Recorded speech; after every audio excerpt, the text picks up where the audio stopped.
Unit and dimension के next lecture में हम देखते हैं डायमेंशंस का नेक्स्ट यूज।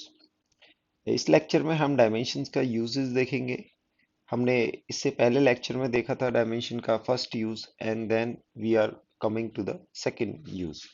सेकंड यूज यहाँ पर देख सकते हैं, we can check the correctness of a formula और an equation.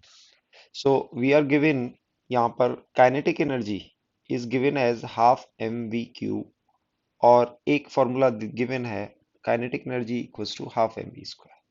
We need to check them कि कौन सा इनमें से करेक्ट है। So first will compare the dimension of LHS and RHS।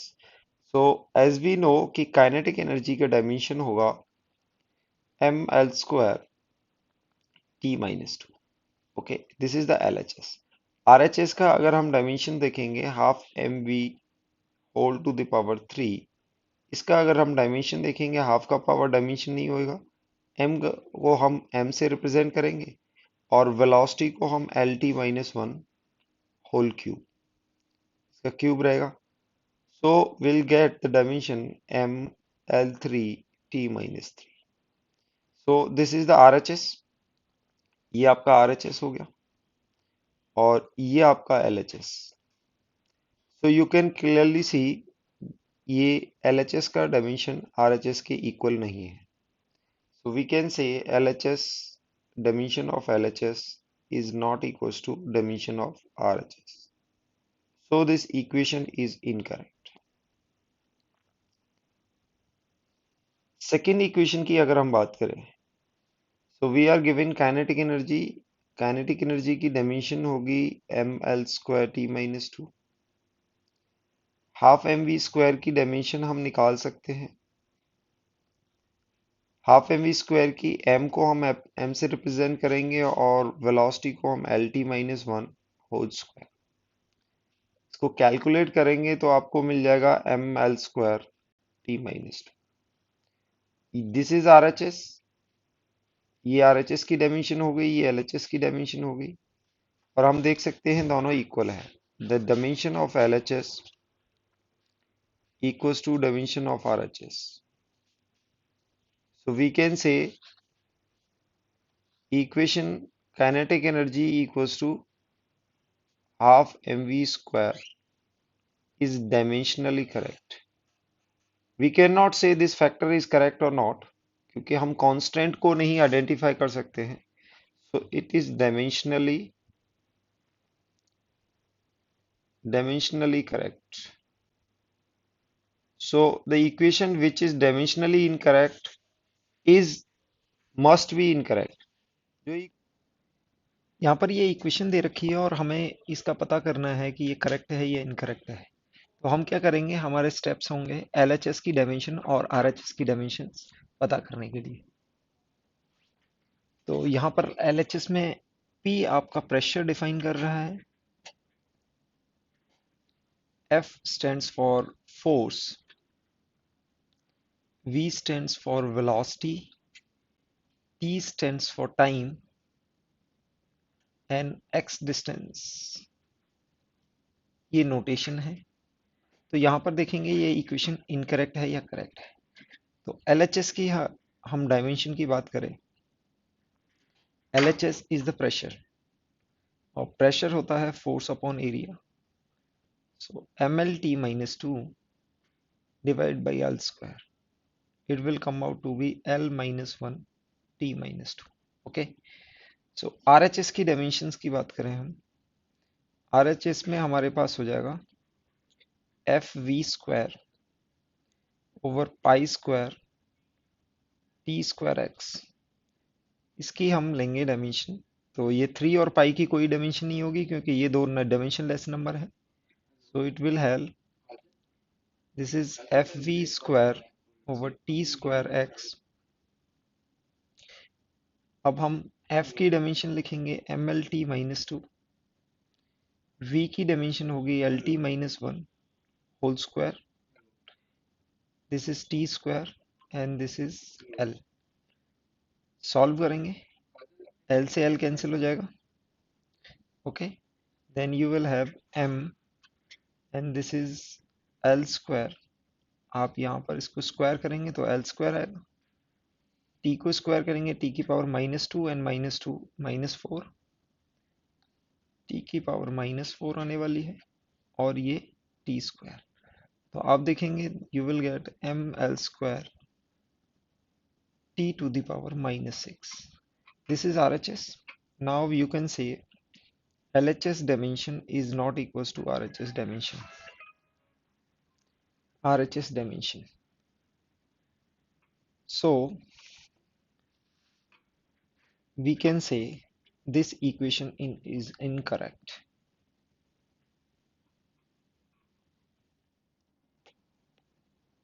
Next question में हमें यहाँ पर दे रखा है इक्वेशन, और इसको भी हमें जज करना है कि ये करेक्ट इक्वेशन है या इनकरेक्ट है।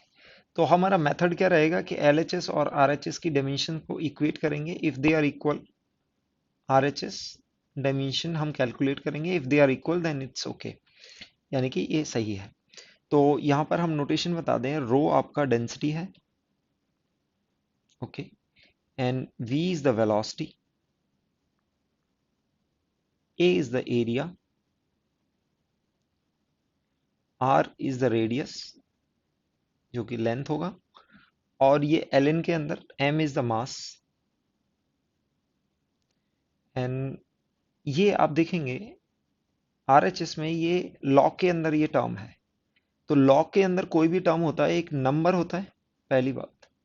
तो हम करेक्टनेस चेक करने के लिए एक तो हम इसकी डायमेंशन चेक कर सकते हैं, बट उससे भी बेटर है कि आप इसकी डायमेंशन चेक कर लें अगर ये डायमेंशन इसके इक्वेट कर रही है, ठीक है। तो आप देख सकते हैं कि पहले आप इसकी डायमेंशन चेक कर लें, बट ये मैटर नहीं करेगी, ठीक है। लॉग के अंदर ये नंबर, पहले तो ये डायमेंशन क्या होना चाहिए, ये नंबर डायमेंशन लेस होना चाहिए।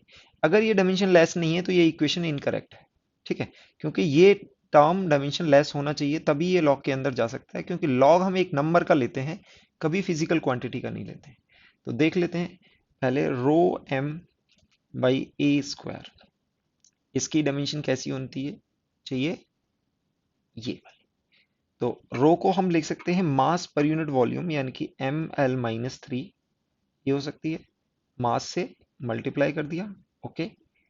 और यहां पर आप देखेंगे दिस इज एल क्यूब, तो एल क्यूब से एल क्यूब कैंसिल हो जाएगा, एल क्यूब से एल क्यूब कैंसिल हो जाएगा, ओके, सॉरी। तो आप ये देखेंगे कि इसमें you will get m square l to the power -6। तो आप देख रहे हैं यहां पर this is not dimensionless, ये डायमेंशन लेस नहीं है, तो इट इज इनकरेक्ट। आप स्ट्रेट अवे इसी से आप इनकरेक्ट कह सकते हैं। इन केस अगर ये आपका डायमेंशन लेस आता है तो आप फिर इसकी डायमेंशन चेक करेंगे ये फोर्स की डायमेंशन है कि नहीं, तो वो आप डेंसिटी की डायमेंशन, वेलोसिटी की डायमेंशन, एरिया की डायमेंशन और आर स्क्वायर की डायमेंशन निकाल सकते हैं। फॉर एग्जांपल अगर हम rho v a by r square की अगर डायमेंशन कैलकुलेट करने जाएं, तो डेंसिटी की डायमेंशन होती है मास पर यूनिट वॉल्यूम, यानी कि ml-3, वेलोसिटी की होगी mlt-1, और एरिया को हम एल स्क्वायर से रिप्रेजेंट करेंगे, और आर स्क्वायर की डायमेंशन एल स्क्वायर होगी। तो यहाँ पर कैंसिल हो जाएगा, तो you will get M l-3 into 1, ये -2 हो जाएगा। आप देखेंगे ये -3 है और ये 1 है, और ये t-1, तो आपके पास ये t-1 आ जाएगा। सो you can see this is not the dimension of force. Force की डायमेंशन आप देखेंगे, फोर्स की डायमेंशन क्या होती है, mlt-2। So this is LHS and this is RHS. LHS is not equals to RHS. So we can say this equation is incorrect. तो ये incorrect equation है. This is incorrect. Okay. Dimension का अगर हम next use देखें, तो dimension का next use होता है to establish the relation between various physical quantities. जैसे कि हमें दिया हुआ है time period of pendulum. अगर हमें time period of pendulum निकालना है, and we know it is proportional to mass, m is the mass, यहाँ पर m is the mass and t is the time period, l is the length and g is the acceleration, acceleration due to gravity. And let's say time is dependent on mass, length, and acceleration due to gravity. So what will be the power of mass, length and gravity that can give you the dimension of time?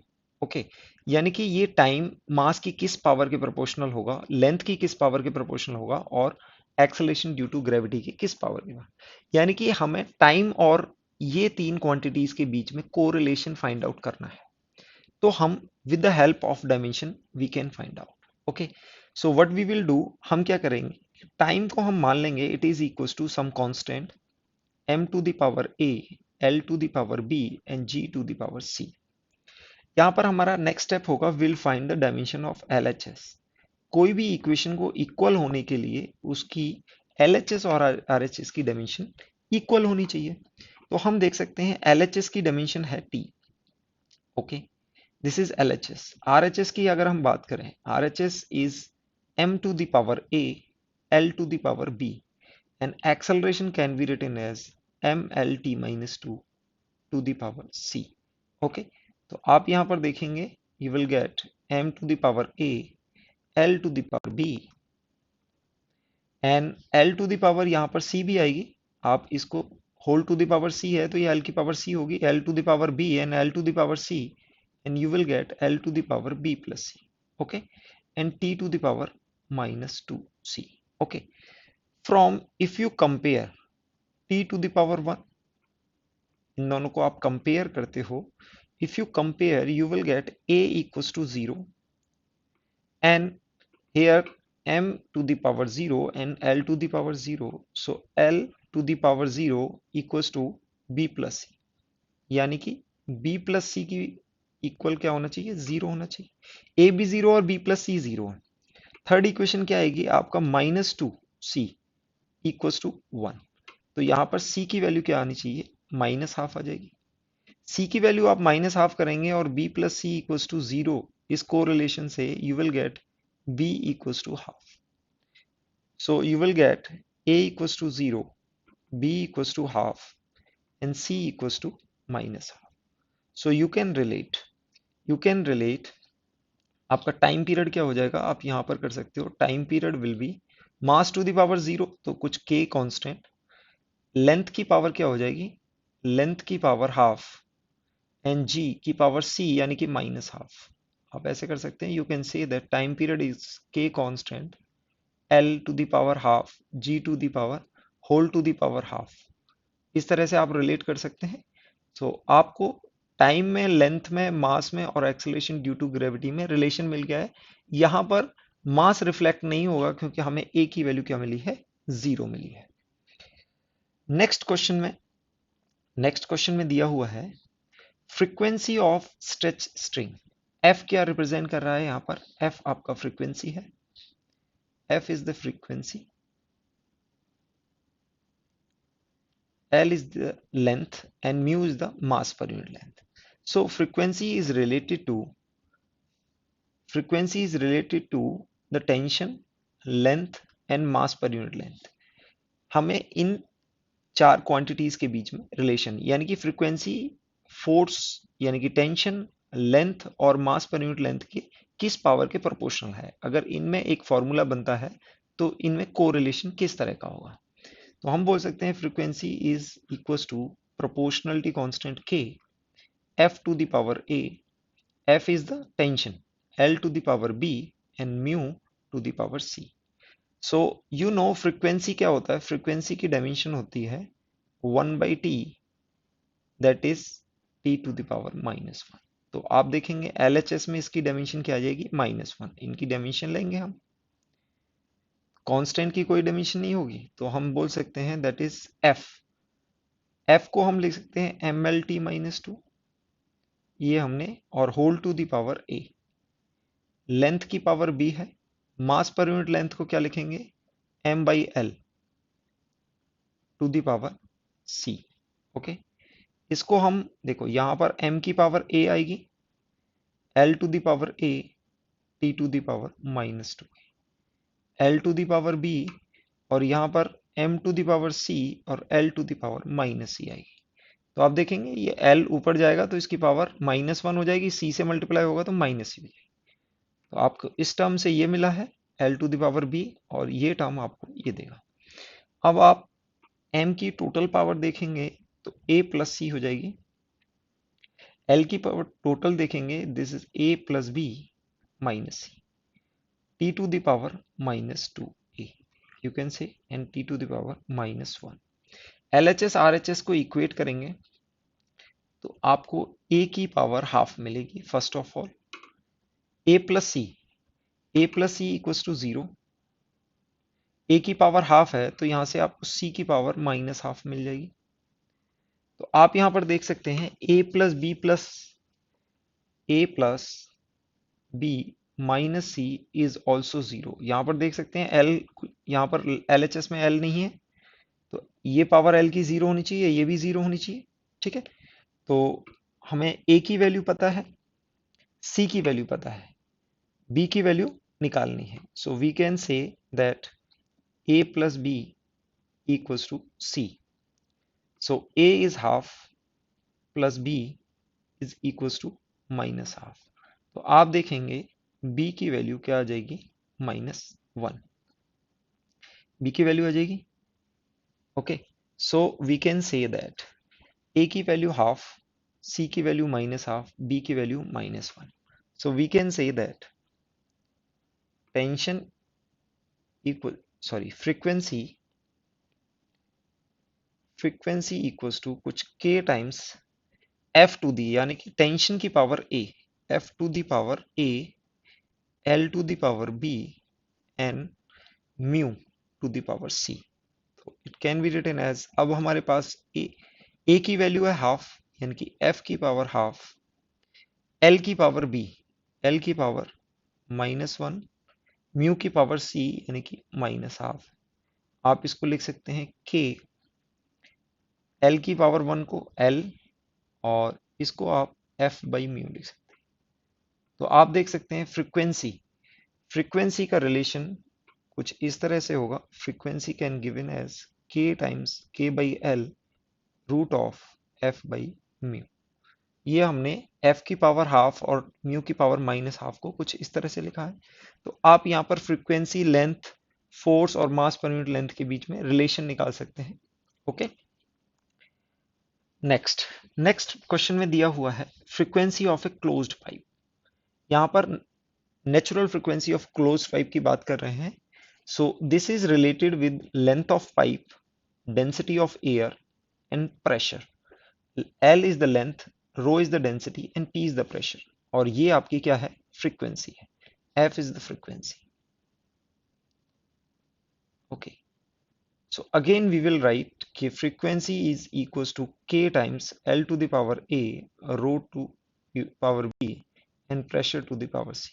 Dimension equate करेंगे, LHS की dimension क्या आएगी, -1, RHS की dimension आने वाली है L की power a, रो को हम लिखते हैं ml-3 to the power b, और प्रेशर को हम लिखते हैं ml-1 T-2 whole to the power c।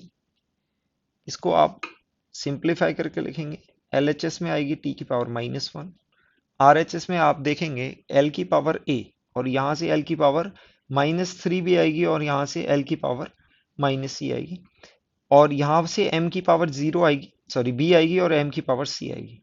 तो फर्स्ट ऑफ ऑल m की पावर आप देख सकते हैं, this is b plus c। L की पावर देखेंगे a, L to the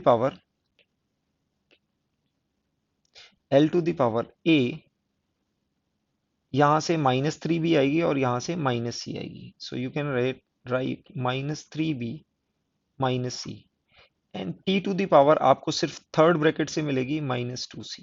okay, सो आप सीधे कोफिशिएंट कंपेयर करेंगे। देखो यहाँ पर m की पावर 0, l की पावर 0 देख सकते हैं, तो this term is 0 and this term is 0 and this term equals to -1, क्योंकि यहाँ पर आपका -1 है, t की पावर कितनी है, -1।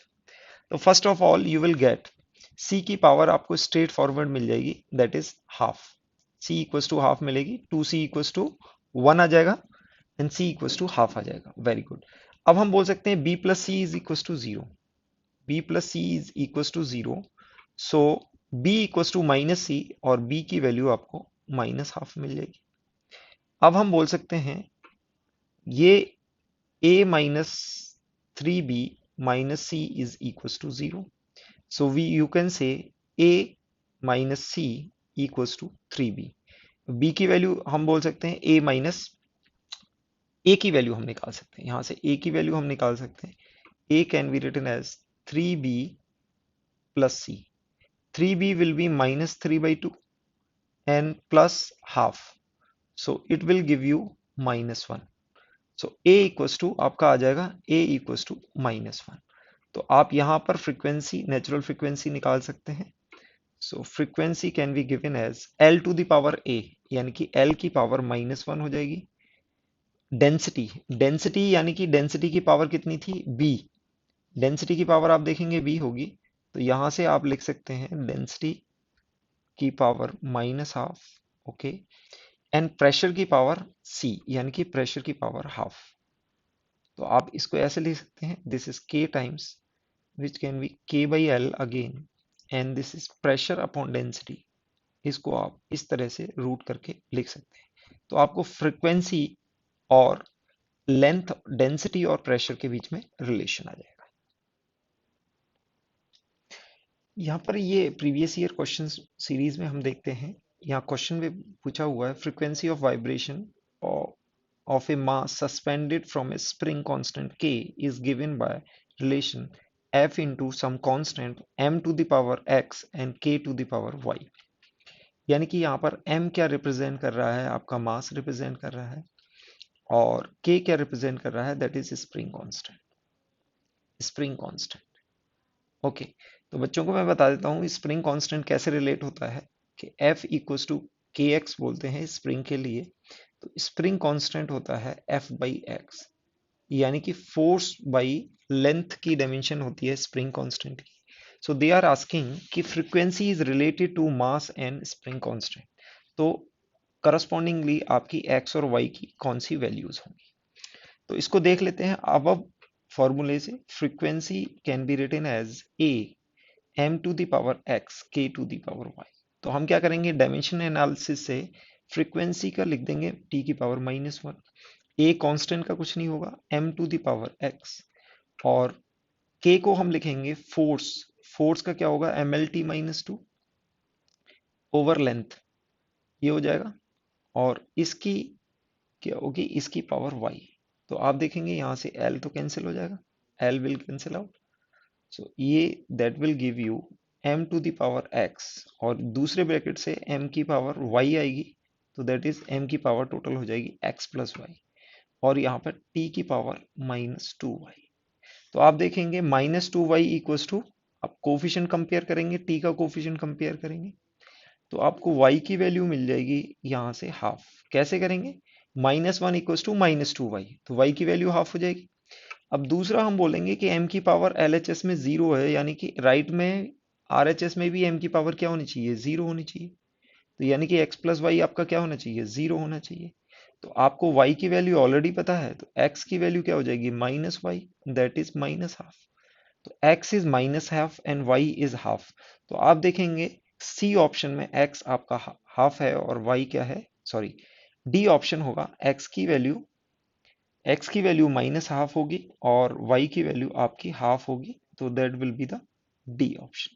डी ऑप्शन में आपकी x की वैल्यू माइनस हाफ है और y की वैल्यू हाफ है, तो डी ऑप्शन आपका करेक्ट आंसर होगा। नेक्स्ट क्वेश्चन देखते हैं।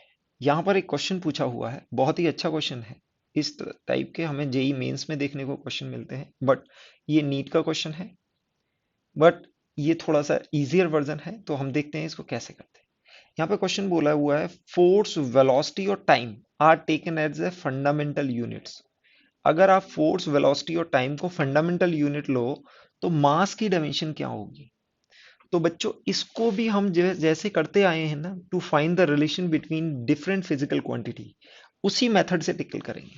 यहां पर क्या बोला गया है कि F क्या है, फोर्स है, और V आपकी वेलोसिटी है, और T आपका टाइम है। अगर आप इनको क्या कंसीडर करें, fundamental quantities, so you need to find the dimension of mass. यानी कि अगर मैं मास को मैं f की पावर a, v की पावर b और टाइम की पावर c लिख दूं, और मुझे ये ए बी सी मिल जाए, तो मैं मास को इनके टर्म्स में रिप्रेजेंट कर सकता हूँ। तो मैं बोल सकता हूँ मास की डायमेंशन ये होगी, क्योंकि इनको अब हमने क्या दिया है, फंडामेंटल क्वांटिटी। तो देखो बच्चों कैसे करते हैं। अब आपको एलएचएस में तो मास की डायमेंशन पता है, एम की वैल्यू 1 होगी।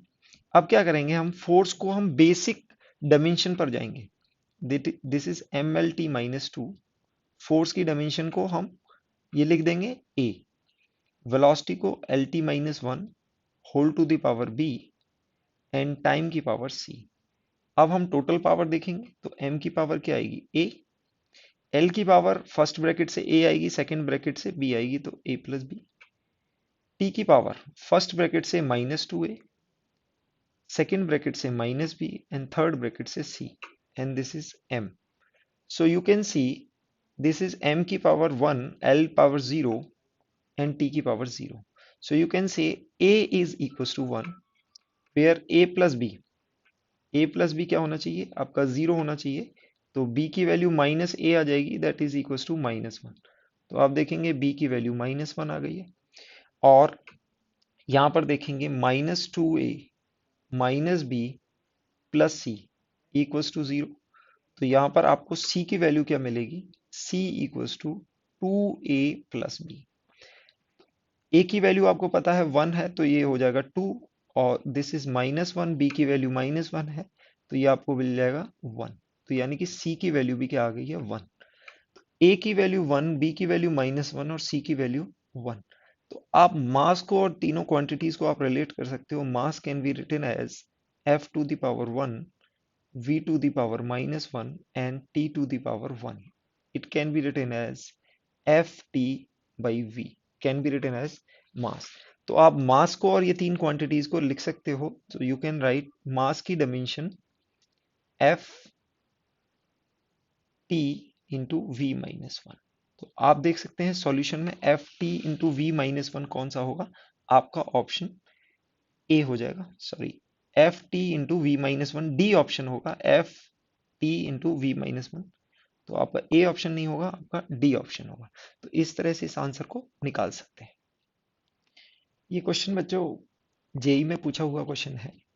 तो यहाँ पर आप क्वेश्चन देखेंगे, क्वेश्चन में दिया हुआ है if the dimension of critical velocity, कोई भी वेलोसिटी हमें नहीं पता है, बट ये क्या होगी, वीसी क्या होगी, वेलोसिटी की डायमेंशन होगी of a liquid flowing through a tube express as a eta to the power x, rho to the power y and r to the power z, where eta is coefficient of viscosity, rho is the density and r is the radius of tube, then x y z की क्या value होगी।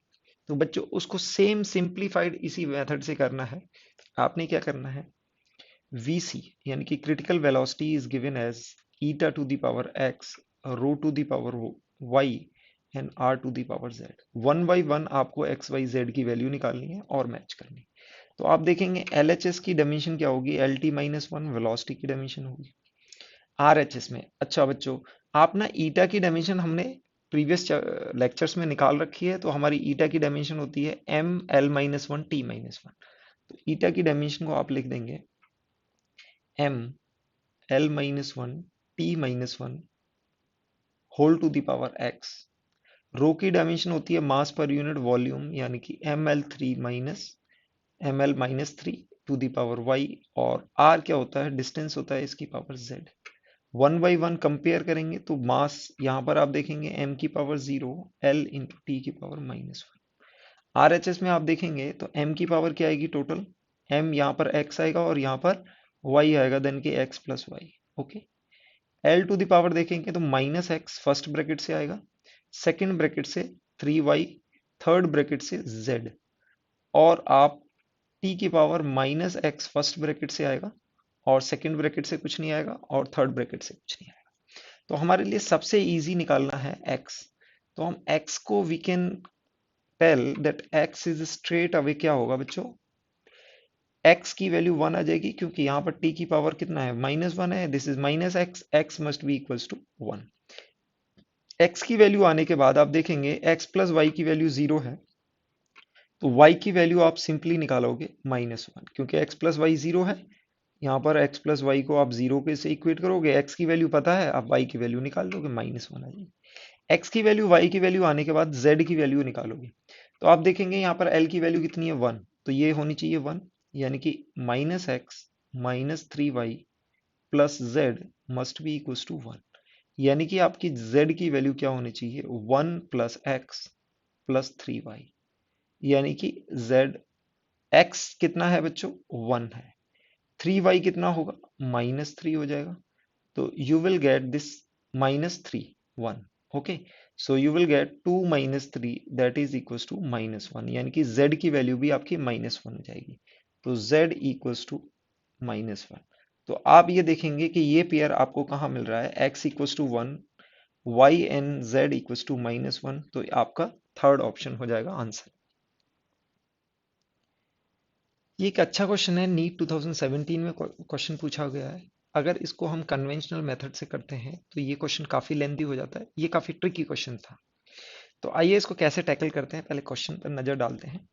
Question में यहाँ पर दिया हुआ है, find the dimension of length can be formed out of C, G and this term. C is the velocity of speed of light and G is the universal constant of gravitation and E is the charge. तो बच्चों, हम यहाँ पर ये term देखने के बाद, ई charge है तो अपने को एक पता होता है, electrostatic force can be given as 1/4 pi epsilon naught, and this is q square Q1 Q2 by r square. तो यहां पर आप देखेंगे e square by this term is given as, तो हम इस टर्म की जो आपको दी हुई है E²/4 पाई एप्सिलॉन, इसको हम क्या लिख सकते हैं, आर को अगर क्रॉस मल्टीप्लाई करें can be written as FR²। अगर इसकी डायमेंशन देखें तो ये FR² की डायमेंशन है, ये बहुत बढ़िया। अब हम ग्रेविटेशन कांस्टेंट देखें तो आपको ये रिलेशन पता है, F equals to ji m1 m2, यानी कि m²/r² लिख सकते हैं। तो यहाँ पर आप g की डायमेंशन भी देखोगे, दैट वुड बी FR²/m², ये देखेंगे। तो इन दोनों में देखने को क्या आ रहा है, FR² कॉमन आ रहा है। अगर इन दोनों को डिवाइड कर दिया जाए तो ये क्या होगा, कैंसिल हो जाएगा, आपको m² की डायमेंशन आ जाएगी। बहुत बढ़िया। दूसरा क्या है, देखो हमें किसकी डायमेंशन चाहिए, लेंथ की डायमेंशन चाहिए। लेंथ की डायमेंशन निकालने के लिए हमें यहाँ पर ये दिया हुआ है, टाइम दिया हुआ है, ठीक है। अगर हम इन दोनों को मल्टीप्लाई करते हैं, FR²/m², यानी कि आप ये देखेंगे दोनों को मल्टीप्लाई कर देते हैं, यानी कि G × E²/4 पाई एप्सिलॉन। अगर ये मल्टीप्लाई करते हैं you will gate F²R⁴/m²। Okay, अब इसको आप देखेंगे तो दिस इज MLT-2, ओके, इसका आपने होल स्क्वायर किया हुआ है और r का आपने क्या किया हुआ है, तो ये लेंथ की पावर 4 हो जाएगी और यहाँ पर m² है। तो आप देखेंगे कि m² से m² कैंसिल हो जाएगा, you will gate m², l की पावर 2 इस यहाँ से आएगी और तो ये 6 हो जाएगी, t की पावर -4 हो जाएगी, ओके। तो you will gate rid of m, यानी कि यहाँ पर आप m² से कट कर देंगे, तो यहां पर आपको जो मिलने वाली है, यानी कि इन दोनों को अगर प्रोडक्ट करें तो आपको ये मिलने वाली है L3t-2 की पावर होल स्क्वायर, ये मिलने वाली है। ये मिलने के बाद अगर इसका मैं होल का क्या करें, अगर इसका हम रूट कर दें, इसका हम क्या कर दें, रूट कर दें, इसका रूट कर दें, यू विल गेट L3t-2। अब हमें फाइनली क्या चाहिए, एल की डायमेंशन चाहिए, तो हम यहाँ पर क्या चाहते हैं, हम यहाँ पर डिवाइड करना चाहते हैं। अगर L² और t-2 से इसको डिवाइड कर दिया जाए, you will gate dimension of length, ये आपको मिल जाएगी। तो यहाँ पर ये L² t-2 ये कहाँ से आएगा, दिस विल गिवन एज ये c² से डिवाइड करना है। तो आप देखो यहाँ पर क्या किया है, हमने इन दोनों को मल्टीप्लाई किया है, इन दोनों को मल्टीप्लाई करने से आपको ऐसी कुछ डायमेंशन आई है, L6t- can be represent as A this thing. अगर इसका रूट कर दिया जाए, यानी कि इसका रूट कर दिया जाए, तो आप देखो G × E square by 4 pi epsilon. इसका अगर आप रूट करेंगे तो आपको मिलेगा, कितना मिलेगा, एल की पावर 3 t - 2 का स्क्वायर का आप रूट करेंगे, सो you will gate L 3 t - 2।